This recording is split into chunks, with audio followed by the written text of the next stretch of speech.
Alright, so this is the OnePlus Nord 4. It is a somewhat budget flagship phone. That's what OnePlus describes it as. And what I have here is the 8 GB, 256 GB in mercurial silver. So let's open it up.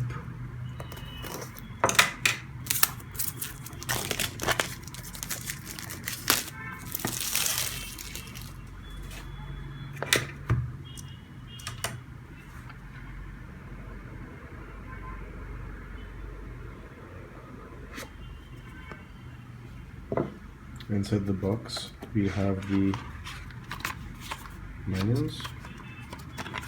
We had a case. Okay, that's nice. It's the case, the membership, Ready Club card, stickers. This is the quick guide, and this is, I think, a quick start guide of some sort, and the SIM card ejector tool. And this is the phone itself. Pretty big.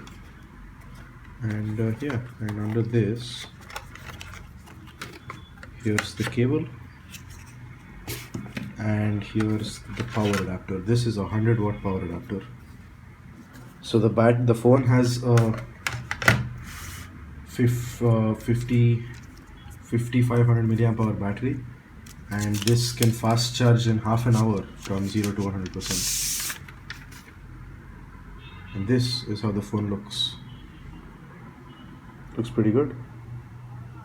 This is the power button, volume rocker, and the mute switch on this side. The IR emitter, USB-C, SIM card. This part's glass and this part is metal. The texture it's a flat texture. It does not have ridges, even though it seems like it. Feels good. It's a pretty big phone, my hand size, and yeah, it's pretty good.